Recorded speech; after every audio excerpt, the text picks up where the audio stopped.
What's up, everybody? My name is Michael Lee Murphy. I'm one half of the Brothers Murph, and this is Metagame Minute, a weekly segment where we talk about something in board gaming that's on our mind. And I've talked about something like this before, but I've seen a recent discussion kind of popping back up that reminded me about this, and it's a good reminder for myself, and I do think I've improved, so a bit of an update here. The biggest kind of thing I've learned in board gaming about myself, or thing I've learned to do, is to be a gracious winner, but also acknowledging my own accomplishments. So that's a weird way to say, like, how to win and be proud of your victory, but don't be a prick, okay? So, and the reason I want to talk about this is because I've seen people talk about how they handle, winning and stuff like that, and something that I used to be really bad at. I was like a guilty victor. I would win a game and I would do all this stuff to kind of explain, like, oh, well, I really did get lucky with that card pull and, this thing over here. And it's just, hey, shoot me, guys. I managed to put one together. I know how I did it. I don't know how I did it. And I would do that for kind of every victory. And it was like this sort of like being guilty that I won thing. Which is like a whole bunch of deep stuff. You got to unpeel me like an onion. That's what therapy's for. I would do this a lot, and Nick would kind of always push me to be like, no, you won. Like you played a good game. That's why you won. I'm like, oh, I don't know, man. There's an asterisk on this one. That was my whole thing. I'm like, I'll put an asterisk on it. Hey, I got lucky, but I drew one too many cards at that one point on the second round of the game, and I feel like that was a big turning point in the game. And Nick kind of at one point said, I see what you're doing. You're trying to like make everyone feel better. That's something that I do. You're trying to make everyone feel better, but the message is not coming across that way, because essentially what you're saying is, you're saying that, oh man, I played the worst game ever. I've never seen someone play a board game so poorly. How did I ever manage to win? Well, someone must have played worse than you could possibly imagine, because you did win. That means people had less scores. That means they played worse than you ever thought you could ever possibly play. So my game was worse than you could ever foresee someone playing. And I said, oh, yeah. And Nick said, yeah, that makes me feel not great. That makes me feel like I'm real bad at board games because I can't beat you on your worst day. Get it? And I was like, oh, not my intention. Sorry about that.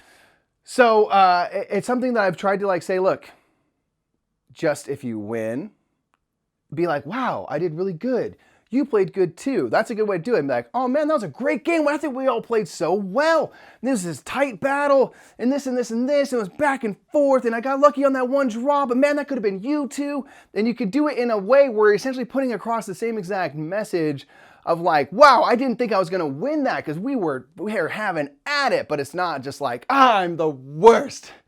I shouldn't win. Don't let me win, and it just doesn't help. So I've seen people in different areas talking about that, talking about like how to handle victories. And other people had said a similar thing of saying like they would kind of like dog themselves in their play. And other people are kind of saying like, yeah, man, like, you're making me feel a little bit worse because you had about like 15 points more than me, pal. So that's something that I feel like I've gotten better at. Nick may hopefully would agree.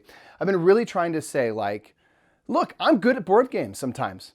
Not always. I have really bad games of Great Western Trail where I score like 60 points less, but then I put together a really good game of Terraforming Mars. And I'm like, I can be confident in that. I can be like, yeah, I'm pretty good at that game. And I don't think that puts anyone off. So I'm curious, have you ever struggled with something like that? Is it just me? Because I could be too. As like I said, I've got some issues that arise when I'm playing board games that are more life things. But how have you dealt with dealing with victory, dealing with loss, dealing with how someone takes a victory and stuff like that? And yeah, and all that, because I think I've found a pretty good, like, I've gotten comfortable with my board game ability in sometimes when I put together a really good game and stuff, and I've been like, man, that was really good, and I feel like acknowledge the good play of others while doing that. I don't feel like they have to be mutually exclusive. I think we can say like, we all played great. I happen to put together a little better on that one. Wow, I am a treasure. you know? So let me know what your thoughts are in the comments below. How do you avoid somehow by trying to be super nice coming off not as nice as you would have thought, and in fact, a little bit insulting. That's all I got for you this week, my friends. Thank you again for joining me here on another Metagame Minute. We love, love, love this series. It's been so fun to talk about these things and create all these great discussions. Please, my friends, keep it going. Share these videos. If this is a topic that resonates with you or any of our topics, share it with your friends and get the discussion going, because that's what made me think about this. I saw people just having discussions and comments and chats and Discord and places like that. And it just kind of inspired me to like, oh, I really should reevaluate how have I been doing at that. I think I've been doing okay. Anyway, so just remember, folks, that whether or not you do put asterisk on all of your victories, or you like walk in with your like big cape draped on the ground saying, I am the king of all games aboard, the more meta, better. Don't be the second person, though. No one likes that guy. How's it going? Just want to let you know that we are sponsored by Restoration Games. Restoration Games make wonderful, wonderful games from the past and restore them for you. And everything we film, everything we play is on top of Game Toppers, which is a really wonderful way to upgrade your gaming experience. Go check out Restoration Games and Game Toppers LLC for more information. Alright, cool. I feel like I need that one. Out. Okay. Nick! What is it, big face disheveled Nick? Nick, I just want to let you know I really like French toast. Cool. Cool. Thanks for letting me know. Nick. Yeah. Get rid of Mike. What? What? Why would you say that?